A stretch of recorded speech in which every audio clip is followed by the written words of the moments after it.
Capítulo 2. Debbie e Lloyd estão ficando cada vez mais ricos. Meu primeiro negócio faliu em 1956. Eu tinha 9 anos de idade. Meu segundo negócio foi em frente, também em 1956. Eu ainda tinha 9 anos de idade. Não fosse pelo fracasso de meu primeiro negócio, o segundo nunca teria dado certo. O fracasso como estratégia. Fracassar como empresário, quando eu ainda era um garoto, foi uma experiência decisiva para mim. Foi fundamental para que eu desenvolvesse uma estratégia de sucesso relativa a meu futuro. Aos 9 anos de idade, comecei a perceber que os erros que eu cometia eram a melhor forma de aprender o que são os negócios. Embora não ganhasse lá essas coisas em termos de dinheiro, percebi que quanto mais esperto eu ficasse, fracassando e aprendendo a partir dos erros, mais rico eu viria a ser. Até hoje de vez em quando ainda faço algumas coisas sabendo que não vão dar certo. E por quê? Porque aprendi,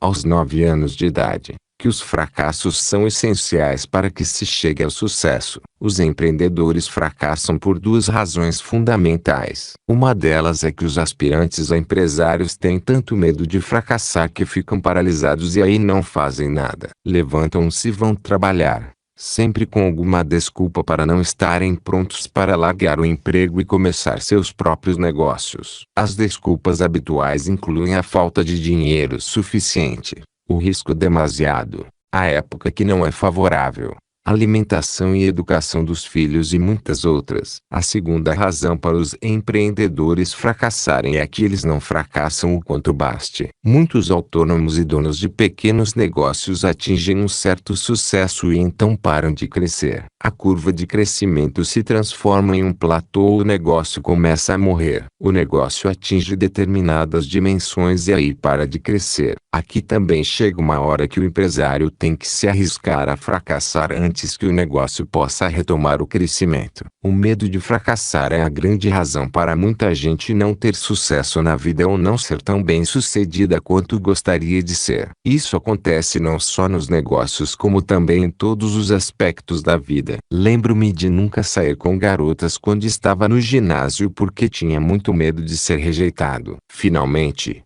pouco antes do dia da formatura, convidei uma linda colega para ir comigo ao baile e, para minha surpresa, ela aceitou. Sentimos-nos sem graça um com o outro a noite toda, mas pelo menos eu estava progredindo. Outra diferença entre empregados e empreendedores. Recentemente fui chamado de imprudente em uma entrevista. Em resposta, contestei: neste mundo rapidamente mutante, os audaciosos são aqueles que não assumem riscos. Quem não se arrisca está ficando para trás. O programa durava meia hora e a radialista entrevistava regularmente pessoas que exerciam diferentes atividades. O nome do programa poderia muito bem ser Zero Segredo de Meu Sucesso. Quando a entrevistadora perguntou qual era meu segredo, contei como havia sido meu primeiro fracasso nos negócios, quando eu tinha 9 anos de idade, e como esse fracasso havia levado meu segundo empreendimento ao sucesso. Para encerrar,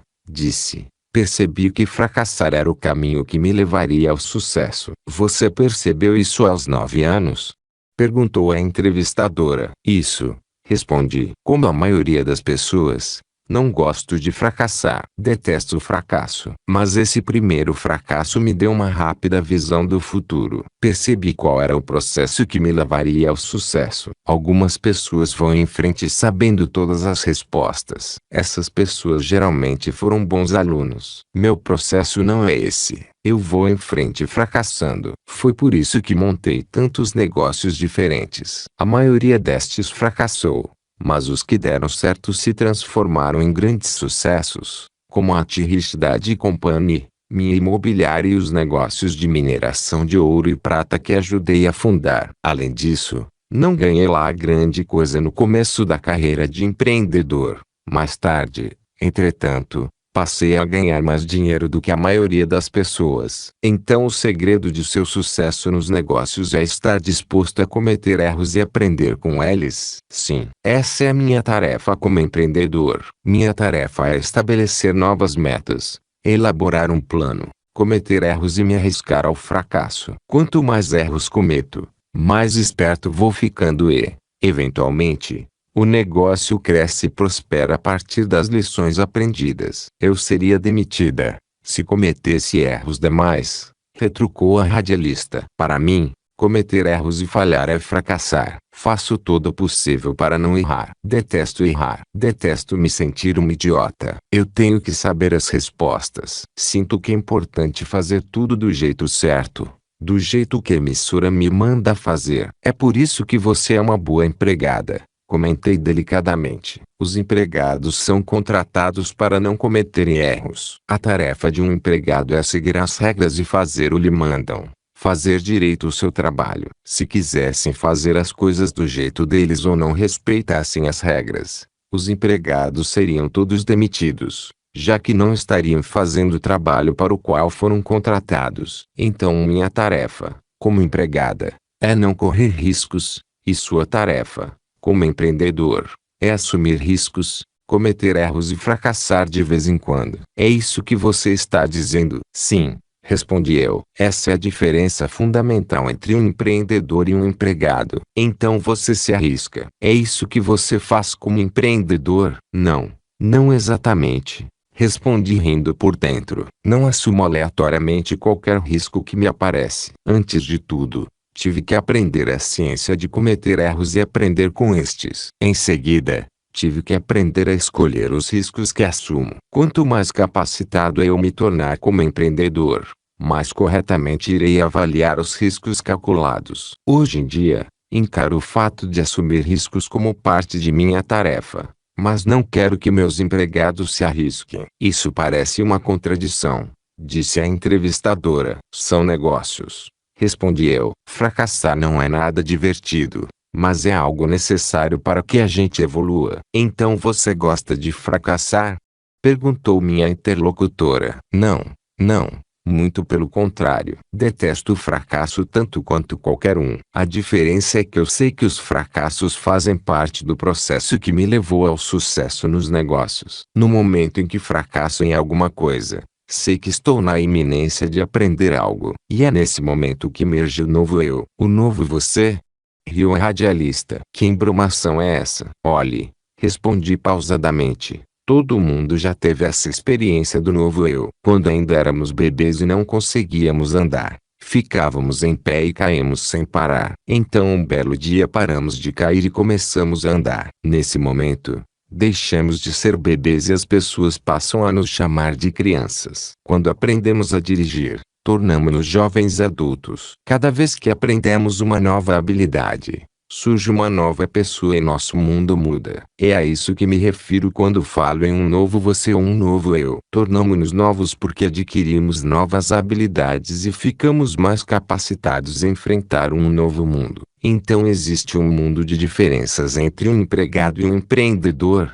Perguntou ironicamente minha anfitriã. Ah, não, absolutamente, respondi eu, esforçando-me para não ser envolvido pelo ceticismo de minha interlocutora. Vivemos em mundos diferentes porque somos pessoas muito diferentes. Um vive em um mundo onde os riscos proliferam. O outro vive em um mundo onde se evita correr riscos. Mundos diferentes. Pessoas diferentes. Fez-se um silêncio momentâneo. Minha anfitriã parecia estar reorganizando seu raciocínio. Finalmente, perguntou. Então é por isso que tantos empregados não dão certo como empreendedores? Esse é um dos motivos, mas não é o único, respondi delicadamente. Não é fácil passar de um mundo onde se evita errar para um mundo de erros cometidos quase propositalmente. Mas você faz isso parecer fácil, disse a radialista. Você parece indiferente em relação ao fracasso. Eu nunca afirmei que seja fácil, mas vai ficando cada vez mais fácil.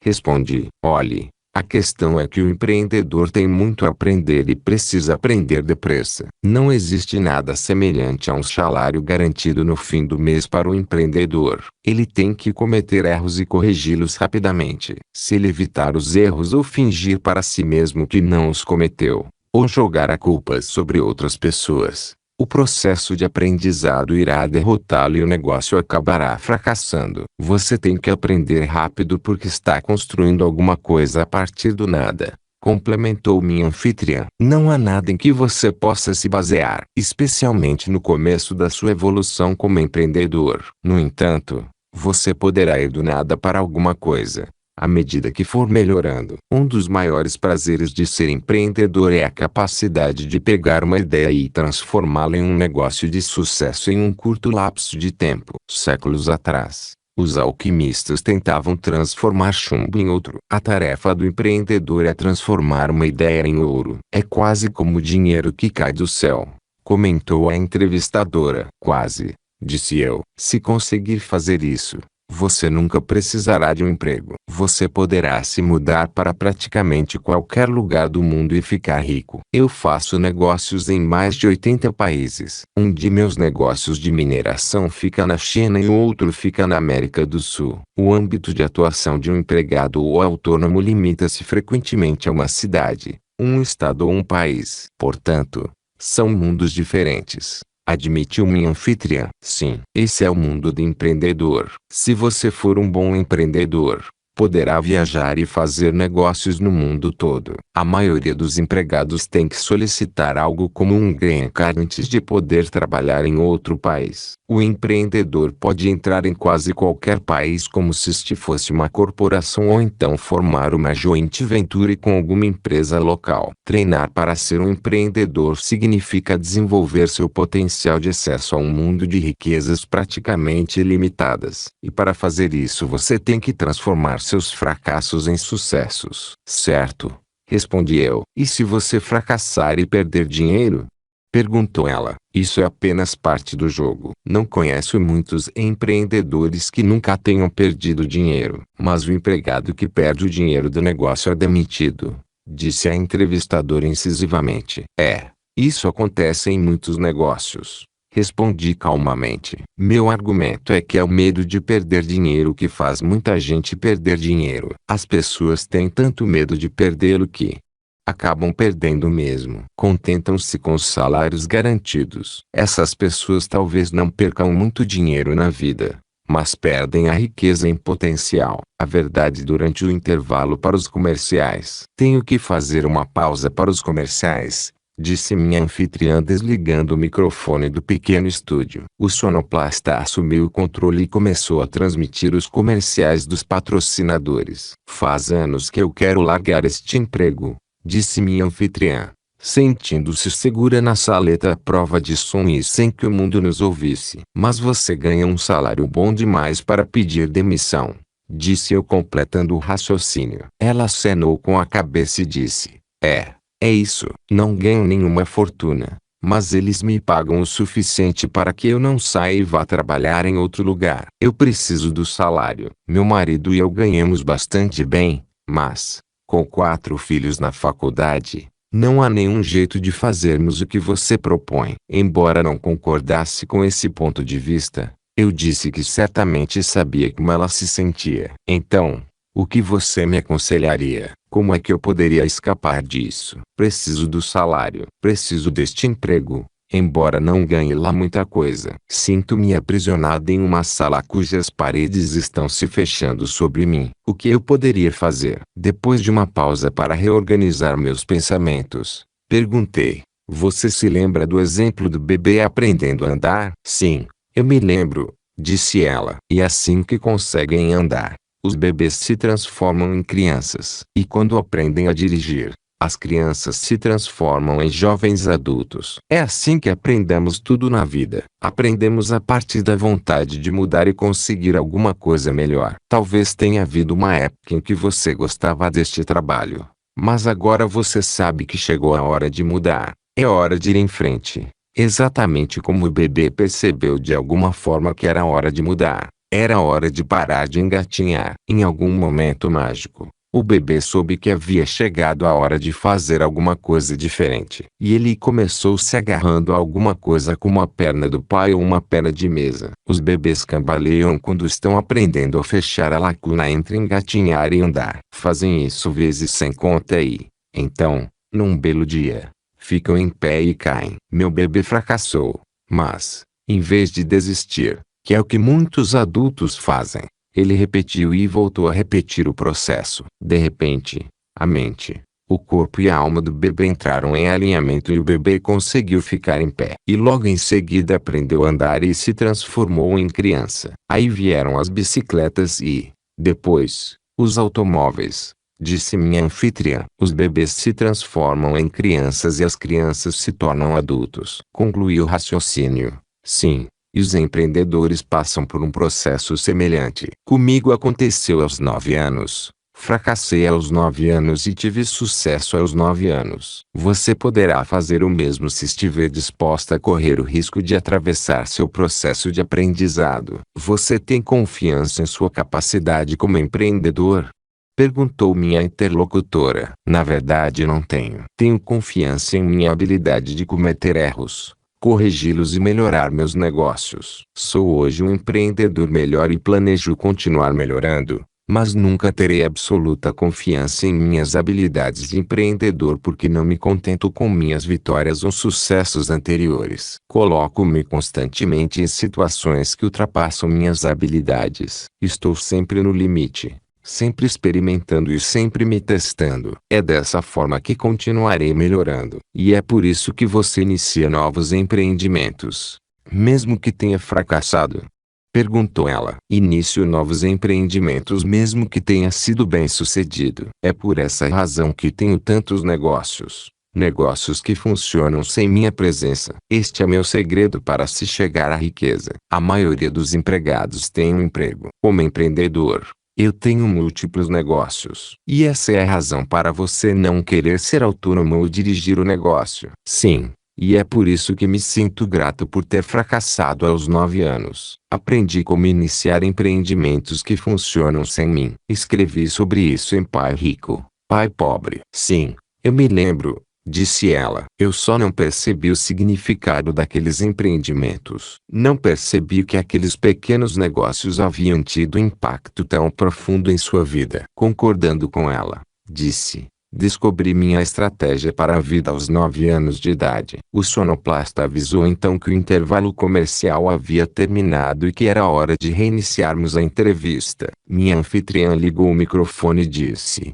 só temos mais alguns minutos, portanto concluiremos o assunto. Você estava me dizendo que a tarefa de um empreendedor é cometer erros e a tarefa do empregado é não cometer erros. É essa sua mensagem? Sim. É, pelo menos do jeito que eu entendo as coisas. Se eu não estiver assumindo riscos calculados, cometendo erros e expandindo o negócio, é melhor eu sair do negócio. Se meus empregados cometerem erros demais, pode ser que eu tenha que mandá-los sair do negócio. É por isso que contrato empregados espertos, que detestam cometer erros. Eles fazem seu trabalho e eu faço o meu. E essa é a razão por que dizemos a nossos filhos: estude para conseguir um bom emprego, disse minha interlocutora. As escolas preparam nossos filhos para serem empregados. Sim, completei. Quem foi bom aluno provavelmente se dará bem no mundo corporativo ou no governo. Você gostava de estudar?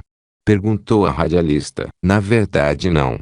Respondi. Eu não me saía lá muito bem porque cometia muitos erros. Minhas notas eram C, D e, em algumas ocasiões, F. Imaginei então que, já que eu era mestre em cometer erros, poderia muito bem me tornar um especialista em errar. É por isso que sou empreendedor e não empregado. Não sou bom para estudar. Ninguém me daria um emprego altamente remunerado. Não gosto de cumprir ordens e, sendo assim, provavelmente nunca seria promovido. Eu gosto de mudar as coisas e fazê-las do meu jeito em vez de fazer o que me mandam fazer. Você nunca conseguiria um emprego nesta emissora, disse a moça. Talvez não conseguisse, mas sei como comprar esta emissora e contratar gente mais esperta do que eu para dirigi-la. Acrescentei em tom de piada. Muito bem, temos que encerrar, disse a radialista. Você tem mais exemplos que ilustrem que cometer erros e fracassar é essencial para um empreendedor? Há mais alguém,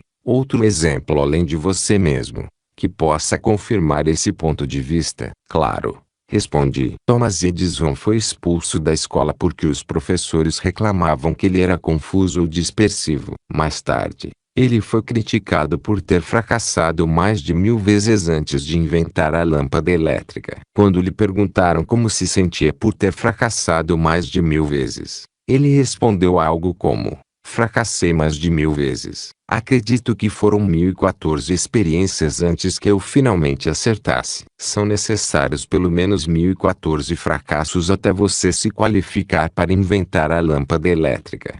Apóstrofo. O que ele quis dizer com isso? Perguntou minha anfitriã. Significa que, se você ou eu quiséssemos inventar a lâmpada elétrica, em vez de comprar uma no supermercado, teríamos que fracassar pelo menos 1000 vezes antes que soubéssemos como fazer uma lâmpada elétrica. Então ele foi chamado de dispersivo, na escola, e fracassou 1000 vezes antes de inventar a lâmpada elétrica, disse minha interlocutora. Isso significa que ele era um inventor. Como foi que isso o transformou em empreendedor? Você sabe qual a empresa que ele fundou? Perguntei. Não sei. Ele fundou a General Electric, uma das empresas mais poderosas do mundo, um dos 12 membros originais do índice industrial Dow Jones. E dessas 12 empresas originais, a General Electric foi a única que sobreviveu. Nada mal para um sujeito dispersivo e avoado que fracassava muito. A entrevista estava encerrada. Aprenda com seus erros. Meu pai rico acreditava em aprender com os próprios erros. Ele não encarava os erros como algo ruim, simplesmente como oportunidades para aprender alguma coisa sobre os negócios e você mesmo. E dizia: os erros são como placas de pare. Os erros dizem calma, pare aí. Espere um pouco.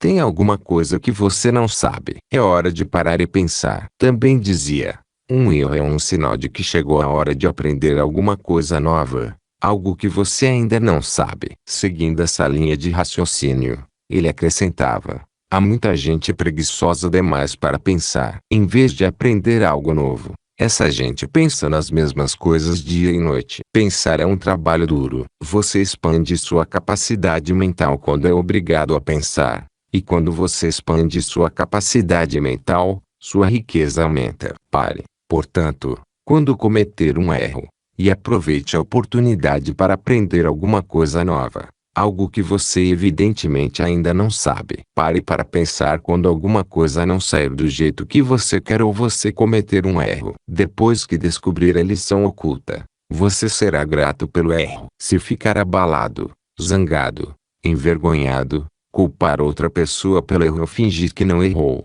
isso significa que você não pensou o suficiente. Sua capacidade mental não se expandiu bastante. Você não aprendeu a lição. Sendo assim, continue pensando. A filosofia do pai pobre sobre os erros. Como professor, meu pai pobre tinha um ponto de vista diferente sobre os erros. Ele também acreditava que os erros indicam que você desconhece alguma coisa, mas, para ele, cometer um erro significava que o camarada era estúpido ou intelectualmente prejudicado. Quando cometia um erro, meu pai pobre fingia que não havia errado, negava que tivesse cometido um erro ou atribuía a culpa a outra pessoa. Ele não encarava os erros como oportunidades para aprender e expandir a capacidade intelectual e fazia o melhor que podia para não cometê-los. Ele não encarava os erros como uma coisa boa, como meu pai rico fazia. Transforme o azar em sorte. Aprenda a transformar o azar em sorte.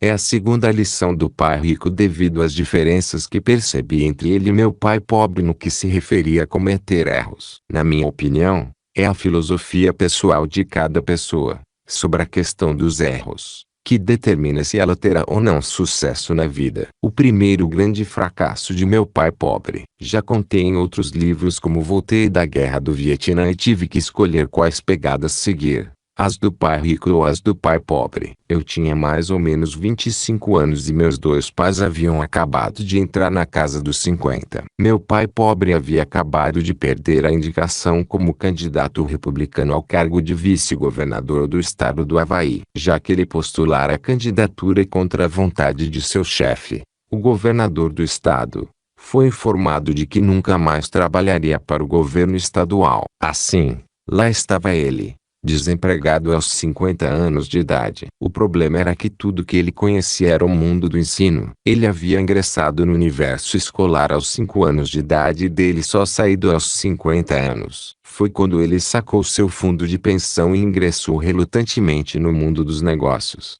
comprando uma franquia de uma famosa marca de sorvetes. Ele comprou essa franquia FamoSA, porque achava que era um negócio que não poderia falhar. A franquia que não poderia falhar faliu em menos de 2 anos e meu pai ficou novamente sem trabalho. E dessa vez sem dinheiro. Recriminar sem aprender. Meu pai pobre ficou zangado, deprimido, abalado e culpou tanto o franqueador quanto os seus sócios pela falência do negócio e perda do dinheiro. Foi nessa época que entendi por que meu pai rico havia enfatizado a importância de parar, pensar, aprender e corrigir-se a partir dos erros. O estado mental e emocional de meu pobre pai evidenciava que ele havia ignorado muitos sinais de pare e estava recriminando e não aprendendo. Ele continuava pensando a partir do ponto de vista de um empregado e não de um empreendedor. Meu pai percebeu que enfrentava dificuldades poucos meses depois de abrir sua sorveteria. Assim que os amigos deixaram de aparecer para tomar sorvete,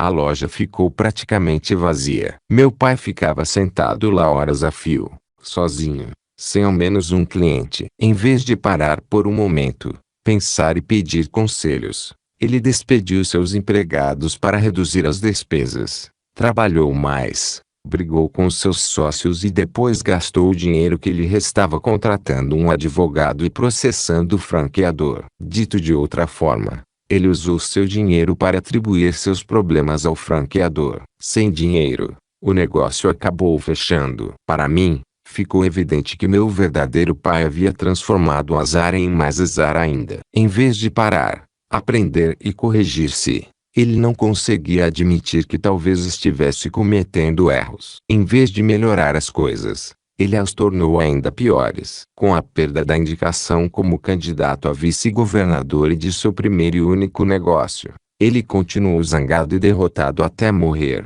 quase 20 anos mais tarde. É por isso que esta lição sobre erros, má sorte e ser o tonto dos tontos, mas mesmo assim ficar cada vez mais rico, é tão importante para mim. Você conhece algum perdedor feliz? Certa vez ouvi Vince Lombardi, o famoso treinador dos Green Bay Packers, dizer: "Mostrem-me um perdedor feliz e eu lhes mostrarei um perdedor." Ao longo desses anos todos, analisei mais profundamente os múltiplos significados dessa frase. Superficialmente falando, as palavras de Vince Lombardi parecem dizer que as pessoas que aceitam perder de alma leve são perdedores natos. Muitas vezes na vida fui um perdedor desse tipo e dizia coisas como: não importa. Ganhar não é tão importante assim. O que importa é a maneira como se joga. Posso parecer indiferente ou até feliz quando perco, mas lá no fundo, detesto perder. Em outras palavras, estou mentindo para eu mesmo quando finjo que não há nada de errado em perder. Quanto mais penso na frase de Lombardi, mais significados me ocorrem. Outras coisas que ele possivelmente quis dizer são: 1. Ninguém gosta de perder. Perder não é coisa que se aguarde ansiosamente. 2. Perder deve inspirar o perdedor a vencer. 3. Algumas pessoas evitam perder a qualquer preço, porque perder dói muito. Na minha opinião, foi o terceiro significado que levou meu pai ao fracasso. Ele vivera anos a fio em um mundo onde perdas, erros e fracassos eram coisas que deviam ser evitadas a todo custo. Como empregado, ele estava acostumado e gostava dos salários e benefícios garantidos. Para muitos trabalhadores como meu pai, a segurança é muito mais importante do que a oportunidade. É por essa razão que muitos empregados têm como filosofia evitar a todo custo cometer erros. Uma das razões do fracasso de meu pai pobre foi simplesmente evitar errar durante tempo demais. Aprendizado em alta velocidade. Em março de 2005, minha mulher e eu nos inscrevemos na escola de pilotagem de alta performance de Bob Bondurant, localizada em Phoenix, no Arizona. Não pergunte por que fizemos isso, mas o fato é que a coisa simplesmente parecia divertida e excitante. Não somos pilotos profissionais e não temos a mínima intenção de vir a ser. Sempre gostei de filmes sobre corridas de Fórmula 1 e Fórmula Indy. Tinha inveja de Paul Newman e de seu passatempo. Desde meu primeiro automóvel, um Datsun 2000, 1969, sempre tive carros de alto desempenho. Depois do Datsun, tive um Corvette, vários Porsches e uma Ferrari. Meu problema sempre foi que os carros tinham mais potência do que eu tinha jeito para eles. Esse problema foi um dos motivos para que eu e Kim, que também tem um Porsche, decidíssemos de uma vez por todas aprender a dirigir carros de corrida numa verdadeira pista de corrida. Percebemos que havíamos cometido um erro desde o primeiro dia de aula. A escola ministra 2 cursos. Um deles é direção de alto desempenho e era nesse curso que deveríamos ter nos inscrito. A classe era constituída por gente como você e eu, que simplesmente quer aprender a dirigir carros normais em alta velocidade. O curso no qual nos inscrevemos é chamado de Direção de Carros de Grand Prix e os alunos eram corredores profissionais e amadores, com anos de experiência em provas automobilísticas. Kim e eu só percebemos que estávamos no curso errado quando notamos que o pessoal do outro curso iria dirigir potentes Cadillacs, ao passo que nós dirigiríamos Corvettes de alto desempenho. Passou-nos pela cabeça a pedir para mudar de curso, mas achamos que a convivência, ainda que temporária, com pilotos profissionais seria uma excelente maneira de aprender a dirigir em maior velocidade. Mas meu estômago deu um nó assim que decidimos continuar no mesmo curso. Eu sabia que estava em vias de enfrentar boa parte do que mais temia e Kim sentia a mesma coisa. Na tarde do primeiro dia, lá estávamos nós dirigindo aqueles Corvettes envenenados. Meu medo se transformou em terror. Percebi que tinha dado um passo maior do que as pernas. O nó no estômago piorou na manhã do segundo dia. Meu raciocínio lógico se debatia em busca de uma forma de desistir com elegância. Durante a primeira aula teórica, meu instrutor disse delicadamente: "Você está dirigindo devagar demais. Tem que dirigir muito mais rápido." Naquele momento quase desisti. E teria mesmo desistido se o instrutor não tivesse dito em seguida: "Sua mulher está correspondendo. Ela está dirigindo muito mais rápido que você." O orgulho masculino surgiu imediatamente. A lógica desapareceu pela janela e eu não tive escolha. Se Kim estava dirigindo mais rápido que eu tinha que ir em frente. E, vejam só, Kim era a única mulher no nosso grupo de 12 pessoas e estava muito entusiasmada com a possibilidade de superar os homens. O fim do medo. O nó continuou piorando durante 3 dias. Conforme a velocidade aumentava, as curvas iam aparecendo mais rapidamente e minha cabeça ficava sobrecarregada com tudo que tinha que aprender e fazer a alta velocidade. Durante o almoço do terceiro dia, perguntei finalmente ao instrutor por que ele continuava insistindo que eu tinha que dirigir mais rápido. Afinal de contas, eu queria mais era dirigir lentamente até aprender a lição, antes de aumentar a velocidade. Ele sorriu e disse: "Eu quero que você dirija rápido porque a velocidade irá consumir o seu medo. É o medo que atrapalha você. Você sente medo e alivia o pé no acelerador. O medo ainda está dirigindo o seu carro. É por isso que eu quero que você pise fundo quando sentir medo." Mais uma vez quis desistir. Estavam me dizendo novamente que eu não dirigia suficientemente rápido. Eu continuava achando que o jeito de aprender era praticar a baixa e não a alta velocidade. "Olhe", disse o instrutor, "você tem que se convencer de que existe um piloto de Fórmula 1 em você. Se não aumentar a velocidade, você nunca conhecerá o piloto que existe em você. Eu quero que você se esforce e vá fundo no acelerador, de modo que seu piloto interior assuma. Se eu deixar que você dirija lentamente, o covarde que também existe em você continuará dirigindo o carro." Só há um jeito de revelar o piloto profissional e esse jeito é pisar fundo no acelerador. No momento em que meter o pé na tábua, esse piloto assumirá o controle. No quarto dia, o nó no estômago estava mais apertado ainda e passavam-me pela cabeça todas as razões possíveis para eu não terminar o curso. Era no quarto dia que os alunos paravam de pilotar Corvettes e passavam para os carros de Fórmula 1. Nesse dia, a escola nos entregou macacões e capacetes vermelhos. Como estava acima do peso, tive dificuldade para me enfiar no carro. Sentia-me como se estivesse entrando em um caixão. Não conseguia me mexer dentro do carro. O covarde que há em mim quase assumiu o controle de novo. Eu queria desistir. Ouvi uma voz dentro de mim que dizia: "Você não precisa fazer isso. Não tem que provar nada a ninguém. Você nunca será piloto de corrida. Por que está fazendo isso? É loucura." Menos de uma hora mais tarde, Eu estava mais feliz do que me sentia havia anos. Passei a me sentir à vontade com o carro. Os 3 dias de aulas,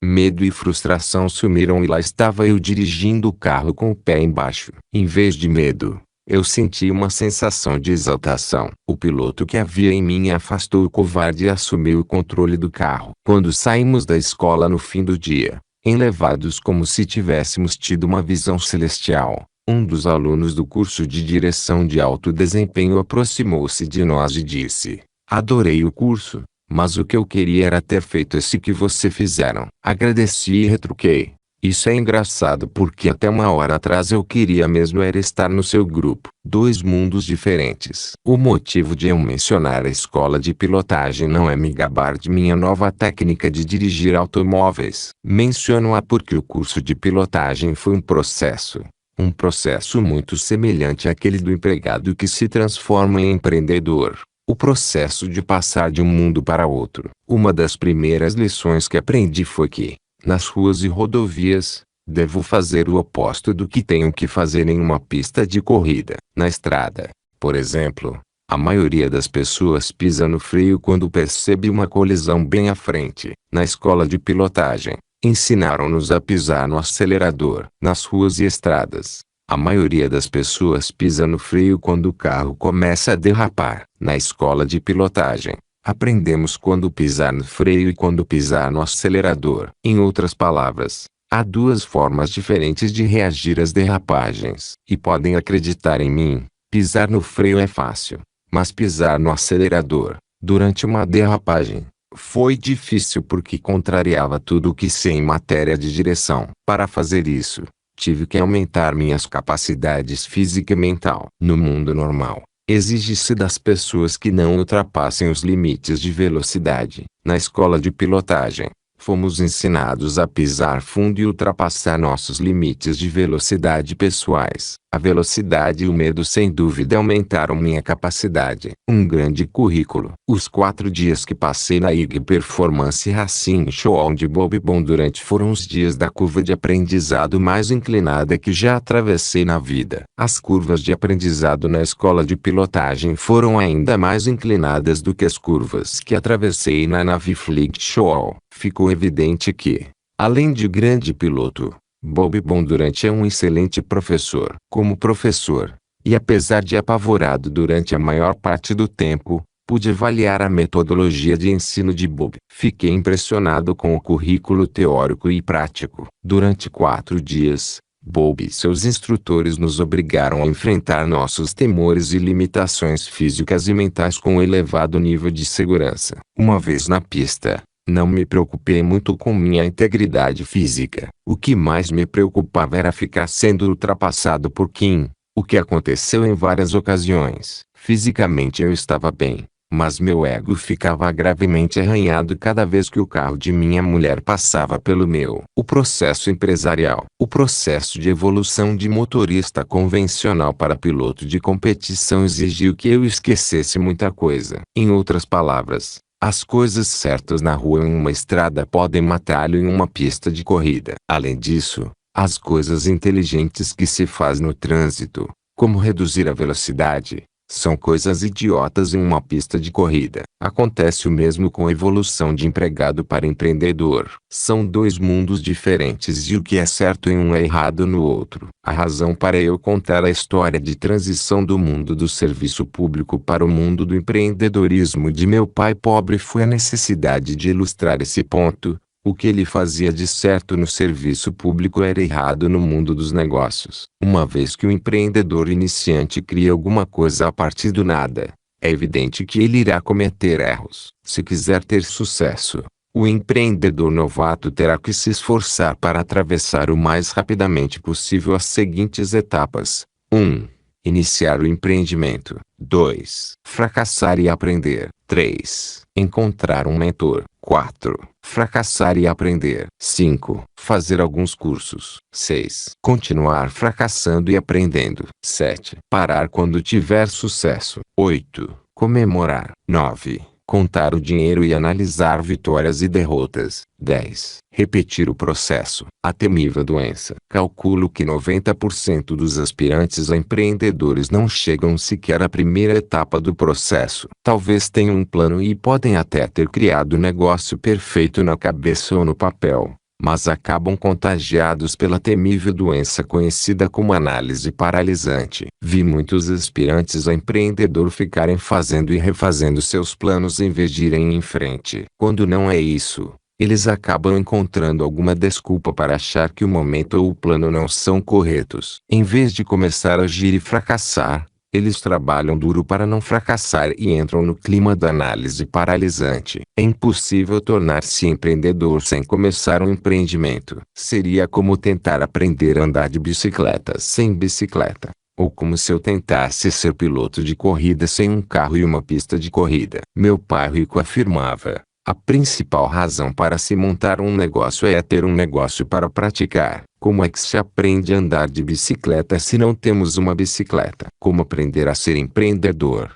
se não temos um negócio para praticar? Diferentes escolas de pensamento. O currículo da escola de pilotagem de Bob Bondurant não se concentra em fazer as coisas certinhas. O curso se concentra em levar o aluno a cometer erros a velocidades cada vez maiores. Nossa confiança foi aumentando à medida que aumentava nossa capacidade de errar e corrigir. No quarto dia do curso, eu já conseguia cometer um erro horroroso a alta velocidade. Perder o controle do carro em uma curva, recuperar o controle, botar o carro de novo na pista, pisar fundo e continuar correndo. Se tivesse cometido esse erro no primeiro dia, provavelmente acabaria no hospital. Menciono outra vez a escola de pilotagem porque essa espelha o contraste existente entre diferentes escolas de pensamento. Meu pai pobre formou-se na escola de pensamento que se concentra em evitar erros e por isso foi um bom empregado. Meu pai rico veio da escola de pensamento que incentiva a cometer erros e por isso era um bom empreendedor. Debbie e Lloyd. O título deste capítulo é Debbie e Lloyd estão ficando cada vez mais ricos,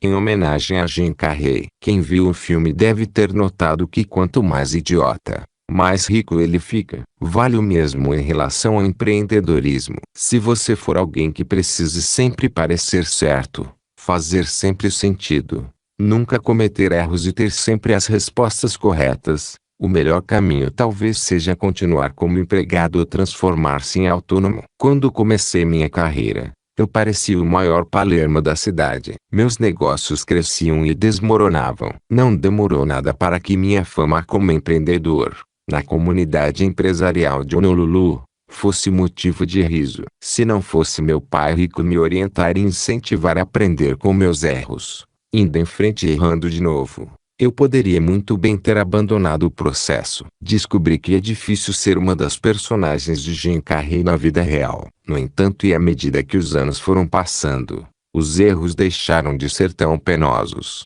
apesar de se tornarem maiores, já que eu estava me transformando em um especialista em errar. Em vez de ignorar 5 ou 6 sinais de pare, eu parava, pensava, corrigia e ampliava minha capacidade de empreendedor antes de seguir em frente. Hoje posso dizer honestamente que sou mais rico que muitos de meus contemporâneos, na maioria bons alunos ou com empregos altamente remunerados desde o começo, simplesmente porque estava disposto a me tornar cada vez mais idiota, anos a fio. Isso faz parte do preço que se paga para ter sucesso. Transforme o azar em sorte. Pouco depois que entrei no ensino fundamental, meu pai rico ensinou a seu filho e a mim a transformarmos o azar em sorte. Naquela época, tanto Mickey quanto eu estávamos indo muito mal na escola porque tirávamos péssimas notas em inglês. Nem eu e nem ele éramos grandes redatores. Em vez de ficar aborrecido conosco, pai rico nos disse: deixem que essa deficiência escolar os torne mais fortes e não mais fracos. Se conseguirem transformar essa experiência ruim em uma experiência boa, vocês se colocarão bem à frente de seus colegas que tiram boas notas. Mas nós ficamos com notas F nos boletins, reclamou Mickey. Essas notas ruins vão nos atrapalhar até a faculdade. As notas vão estar sempre lá, mas a lição que aprenderam também estará. Em longo prazo, Essa lição de vida poderá ser muito mais importante do que as notas se vocês transformarem esse incidente ruim em uma coisa boa. Mick e eu estávamos realmente zangados com nosso professor de inglês. Estávamos deprimidos e nos sentíamos fracassados. Pai Rico olhou atentamente para nós, esboçou um risinho e disse: "O seu professor está ganhando o jogo. Vocês estão perdendo porque estão agindo como perdedores. O que podemos fazer?" Perguntei. "É ele quem tem o poder. Já nos reprovou e a escola inteira ficou sabendo. Ele só tem o poder de reprová-los." Sorriu o pai Rico. "Vocês têm o poder de assumir sua raiva e fazer alguma coisa ainda mais idiota, como cortar os pneus do carro dele, coisa que desconfio que já lhes passou pela cabeça.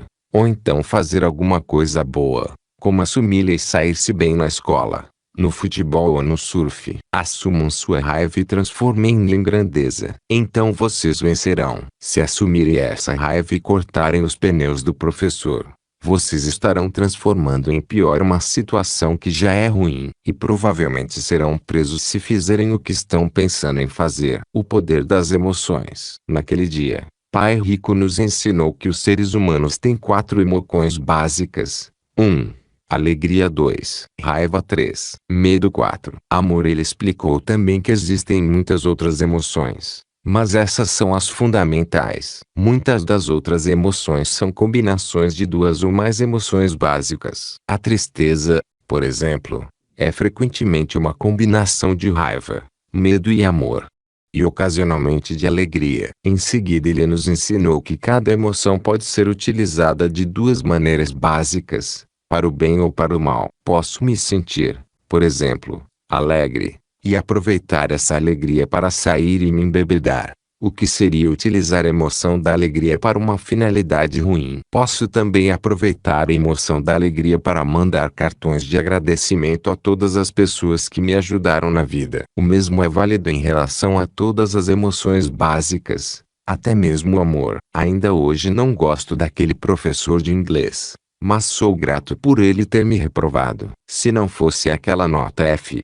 eu não teria estudado mais para chegar à faculdade e talvez nunca tivesse me tornado autor de best-sellers. Em outras palavras, aquela nota F quando eu tinha 15 anos, combinada a meu primeiro fracasso empresarial aos 9 anos, tornou-me muitas vezes bilionário. E o melhor de tudo foi que não aprendi apenas muitas lições sobre a vida e mim mesmo. Aprendi também a transformar minha raiva em alegria e que ser cada vez mais idiota pode me tornar cada vez mais rico e mais feliz. Esta é uma das formas de transformar o azar em sorte. Como dizia meu pai Rico, se conseguir transformar o azar em sorte, você terá sorte em dobro e será 2 vezes mais feliz no amor e na vida e em matéria de saúde e dinheiro. Antes de pedir demissão, você talvez queira praticar a transformação do azar em sorte ou da raiva em alegria antes de pedir demissão. É importante ter essa habilidade antes de iniciar a jornada entre o mundo dos empregados,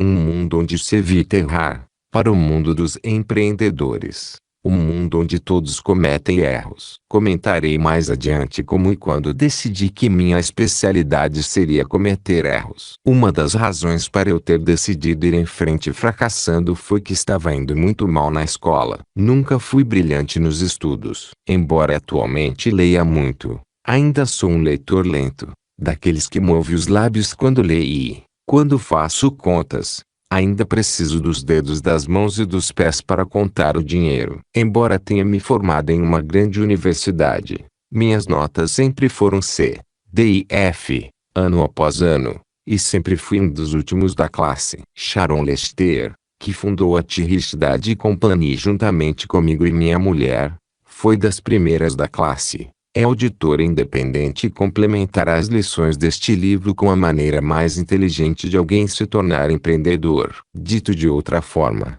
ela não adotou a abordagem de Bill Lloyd para se tornar empresária. Os negócios fundados por ela têm mais sucesso que os meus. Contudo, Sharon também tomou uma ou outra lição ao longo da vida. Independentemente de você ainda estar pensando em se tornar empreendedor ou já ter seu próprio negócio, acredito que você achará algumas destas lições, tiradas da vida real, divertidas e até um tanto instrutivas. As percepções de Sharon. Lição 2. Aprenda a transformar o azar em sorte. Pai Rico dizia: não existem erros. Existem apenas oportunidades de aprender. A tarefa do empreendedor é cometer erros. A tarefa do empregado é não cometer erros. Poderia colocar a coisa de maneira ligeiramente diferente.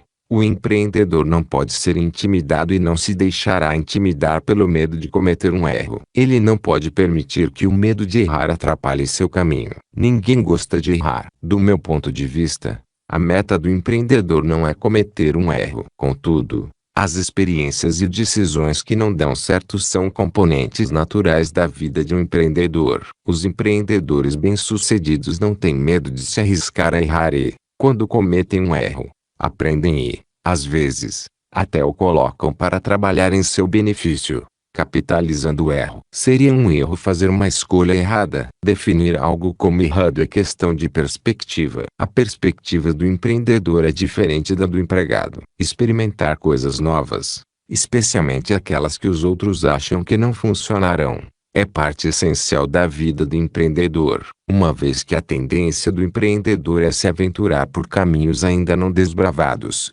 Existe sempre uma possibilidade muito maior de tropeçar. A maioria dos empreendedores admite e aceita esse fato. Experimentar significa tentar algo para ver se irá funcionar. Evidentemente, nem todas as experiências dão certo. Se houvesse certeza, a coisa não seria uma experiência. Às vezes, as coisas dão errado, mas quando alguém experimenta alguma coisa que não dá certo, será isso um erro? Normalmente, os empreendedores absolutamente não encaram isso como erros e, sim, como experiências, riscos calculados. Lembre-se da história de Robert sobre Thomas Edison, lidando com os erros. No momento em que cometem algum erro, os empreendedores normalmente não se prendem às consequências desse erro. Os empreendedores não se preocupam com o fato de parecerem errados. Ao contrário, o verdadeiro empreendedor se concentra em aprender com os erros que comete. Como resolver um eventual problema decorrente do erro. Como evitar cometer novamente o mesmo erro. Como minimizar as consequências negativas do erro,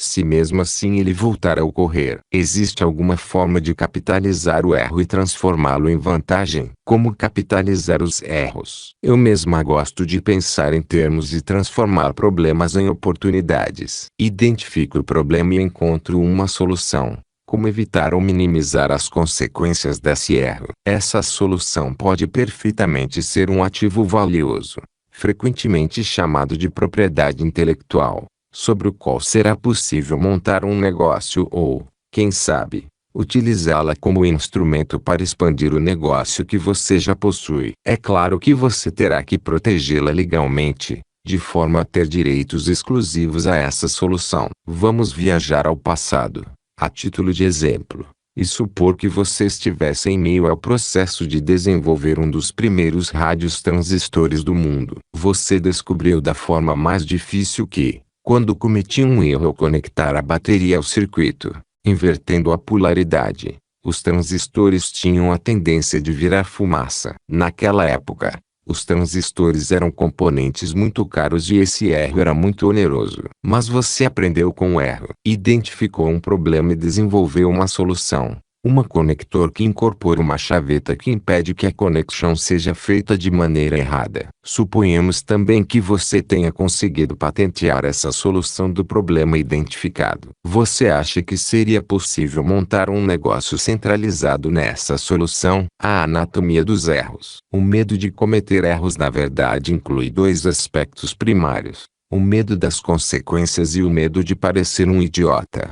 A percepção. Não queremos dizer com isso que seja errado considerar as consequências de uma ação. Até mesmo os empreendedores ponderam minuciosamente as possíveis consequências de qualquer ação. Ser empreendedor não quer dizer agir de maneira irresponsável. Nenhum empreendedor iria testar um novo sistema de freios automotivos, imprimindo o máximo de velocidade ao veículo e pisando no pedal, quando o carro chegasse a 3 metros de distância de um obstáculo. A diferença entre um empreendedor e um empregado é que o empreendedor não se deixa paralisar por consequências remotamente possíveis, mas, sim, Encontre uma forma de minimizar as previsíveis consequências adversas. O outro aspecto do medo de cometer erros, o medo de parecer idiota, é idiota. Não chega a surpreender que alguém tenha medo de cometer erros porque ficará parecendo um idiota. Como já comentamos em outros livros,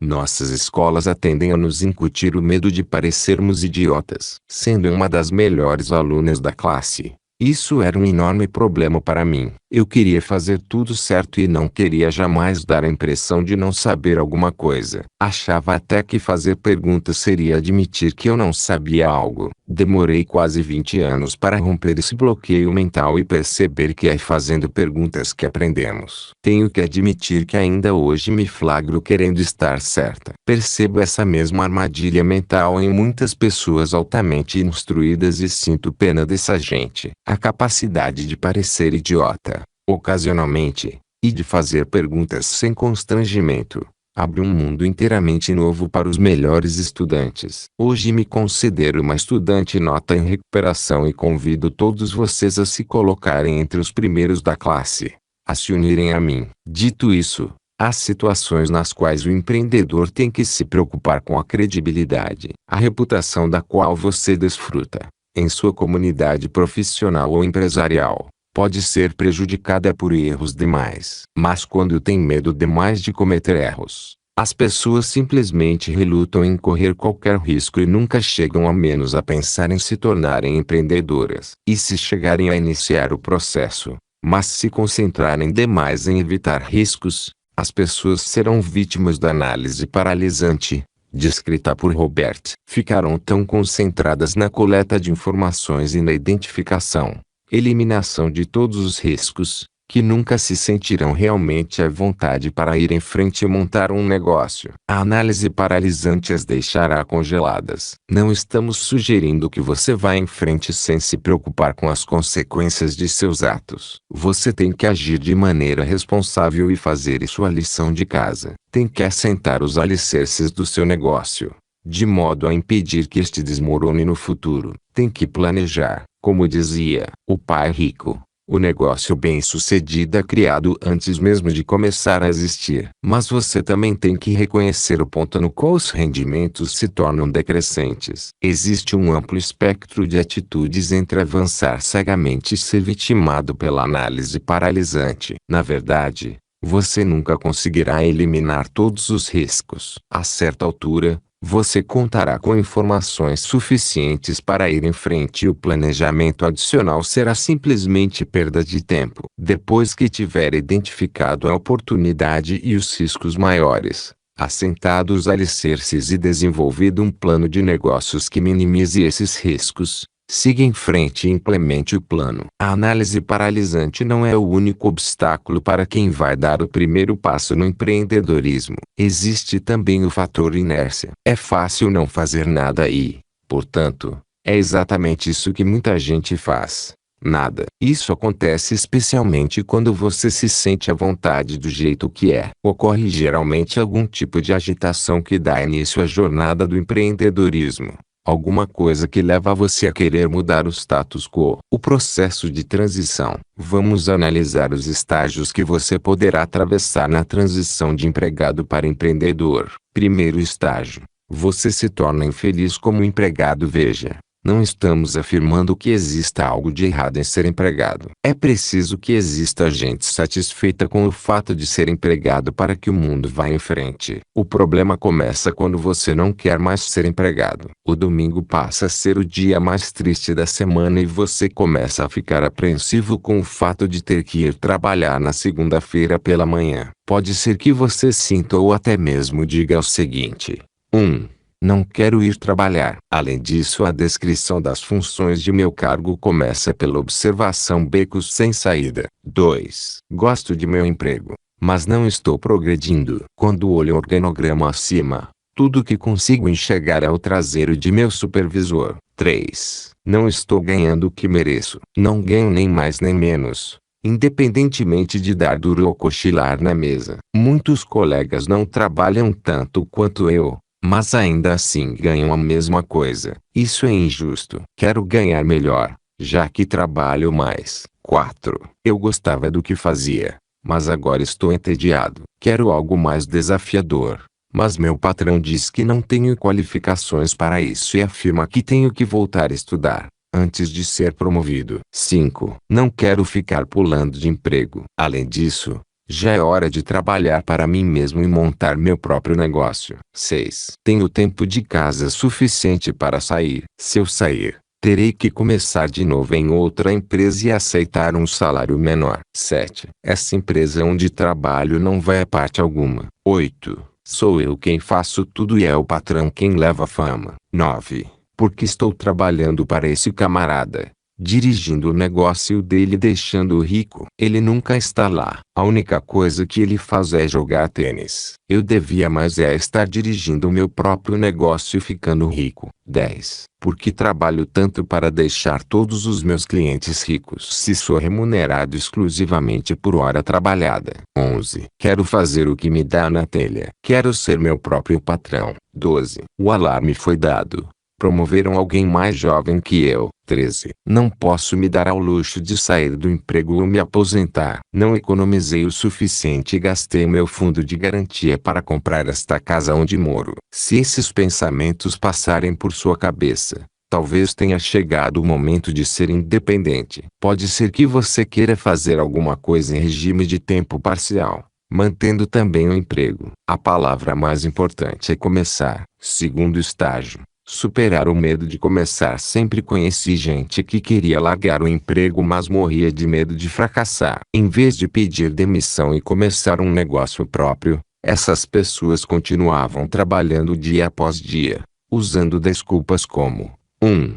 Amanhã eu começo. 2. Farei isso assim que surgir a oportunidade perfeita. 3. Farei isso quando tiver o dinheiro necessário. 4. Farei quando chegar o momento certo. 5. Farei quando tiver mais tempo. 6. Farei quando encontrar o sócio ideal. 7. Farei quando meus filhos estiverem formados. 8. Eu até faria isso, mas minha mulher morre de medo. 9. Vou esperar até ver se consigo a próxima promoção. Se não for promovido, abrirei meu próprio negócio. 10. Primeiro vou voltar a estudar. 11. Mas o que acontecerá se eu fracassar? 12. Vou ficar muito envergonhado se fracassar. 13. Não sou suficientemente esperto para isso. 14. O que dirão meus amigos? Terceiro estágio. Começar logo. Bem, você tomou a decisão de vencer o medo e montar seu próprio negócio. Já tem o plano de negócios,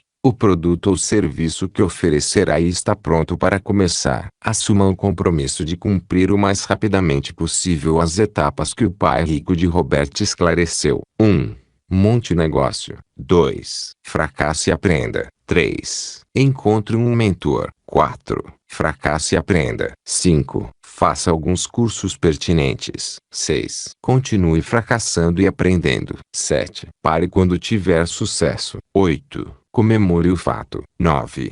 Faça o balanço de ganhos, vitórias e derrotas. 10. Repita o processo. Você conhece o ditado: começar já é meio caminho andado. Use o medo que sente como incentivo para o sucesso. E por que não? Quando deixei de ser auditor independente, muitos amigos e parentes ficaram chocados e me perguntaram: por quê? Por que cargas d'água você despreza a possibilidade de se tornar sócio em uma grande multinacional para fazer algo tão arriscado quanto começar seu próprio negócio? E eu realmente fiquei muito tempo remoendo o assunto. Eu tinha 25 anos naquela época e achava que sabia tudo. A contadora conservadora que existia em mim fez a mesma pergunta: por quê? No entanto, a empreendedora que também havia em mim disse: não fique aí se perguntando por quê. A pergunta certa é: e por que não? Nunca me arrependi da decisão que tomei aos 25 anos de idade. Nunca me arrependi de ouvir minha empreendedora latente: posso trabalhar a qualquer momento em outra empresa de contabilidade, mas talvez nunca mais apareça aquela oportunidade de me tornar sócia. Seja lá como for, a empresa onde eu trabalhava, com a perspectiva de me tornar sócia, foi uma enorme oportunidade de aprender. E aprendi muito. Um ano depois de ingressar na empresa eu já estava progredindo, Mas nunca me arrependi de ter ouvido a empreendedora que lá no fundo eu era. Minha grande recompensa foi ter conhecido Michael naquela empresa, com quem acabei me casando. Hoje, ao examinar novas oportunidades, ainda me pergunto por que não? Em vez de me perguntar por quê, eu desafio a se perguntar: por que não? Por que não começar hoje mesmo? Aprenda a diferença entre emprego e trabalho.